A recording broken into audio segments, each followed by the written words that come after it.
As the last warm days of summer are winding down and fall is approaching, it really is the perfect time for a nature quest.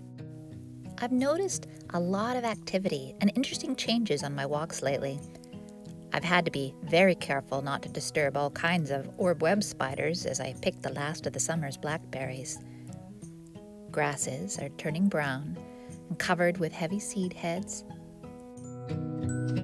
And we had 6 bears wandering in our neighborhood last week, including 2 different sets of mama bears with cubs. Take a look at this large fellow who first decided to snack on my neighbor's berry bushes and then went to the green bins lined up along the street for the main course. What have you noticed lately? Pause the video and do some writing or discuss. I don't know about you, but I've also noticed a tremendous number of birds. So many that I actually think it's a good time for us to enjoy a bird quest. Basically, we're going to try to collect sightings of as many different kinds of birds as we can. Simple, right? Not so.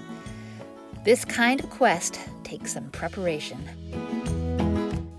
Like scientists or treasure hunters, bird questers are knowledgeable, observant, inquisitive, and determined.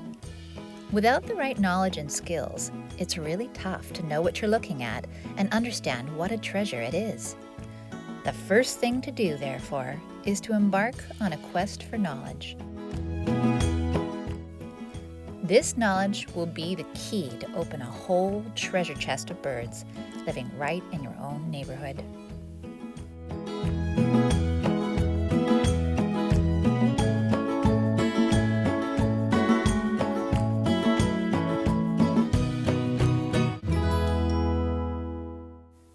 The first stop on our quest for knowledge is to explore those bold, opportunistic birds that are quite comfortable living around humans. You might just know who I'm talking about.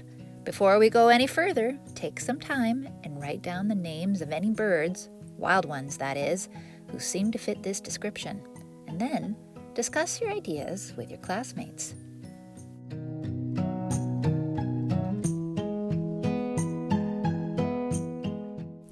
All right, let's take a look at some birds who are not afraid to live in our cities and actually seem to like to hang out in all the same places as us.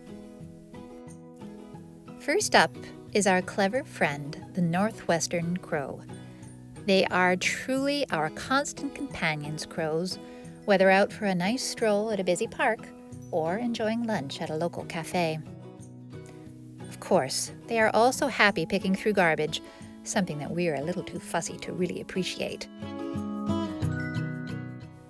And next is, that's right, a Canada goose.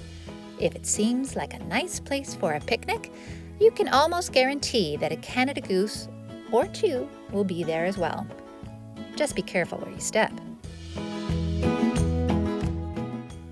And now, the lovely robin, American robin to be precise, a bird that is truly comfortable with suburban life. They even like to spend a little time on the golf course before returning home to their classic single-family nests right in your own backyard. Okay, now we have pigeons. These are common rock pigeons. Their favorite hangouts are anywhere you're likely to see crowds of people.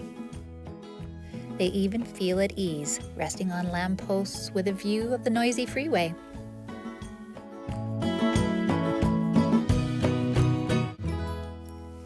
Next is the seagull.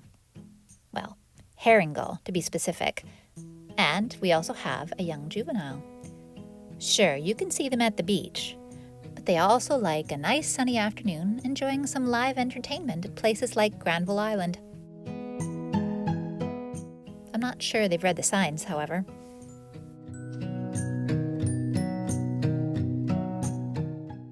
Finally, now I bet you've seen this common little bird, but you probably don't know its name. It starts with an S. They're called sparrows, house sparrows to be exact, although I think they should be called city sparrows. A narrow patch of green beside a busy sidewalk And a tall tower with a view is paradise indeed for these plucky little sparrows.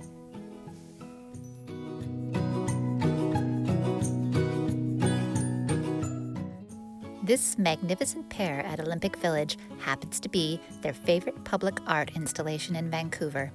A fitting tribute, I must admit. Are these birds treasures? Well, depends on your point of view. Some people are really troubled by many of them. I recommend taking some time to explore these birds, maybe doing a bit of research, maybe observing. The things that can make them a problem are some of the same things that make them successful and interesting. I highly recommend you visit the Cornell Lab of Ornithology to learn everything you need to know about all of our amazing birds.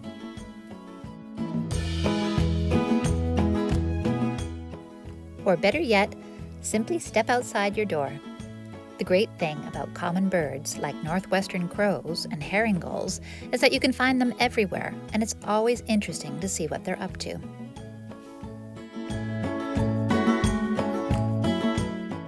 We'll see you next time for part 2 of our bird quest. Happy birding, everyone.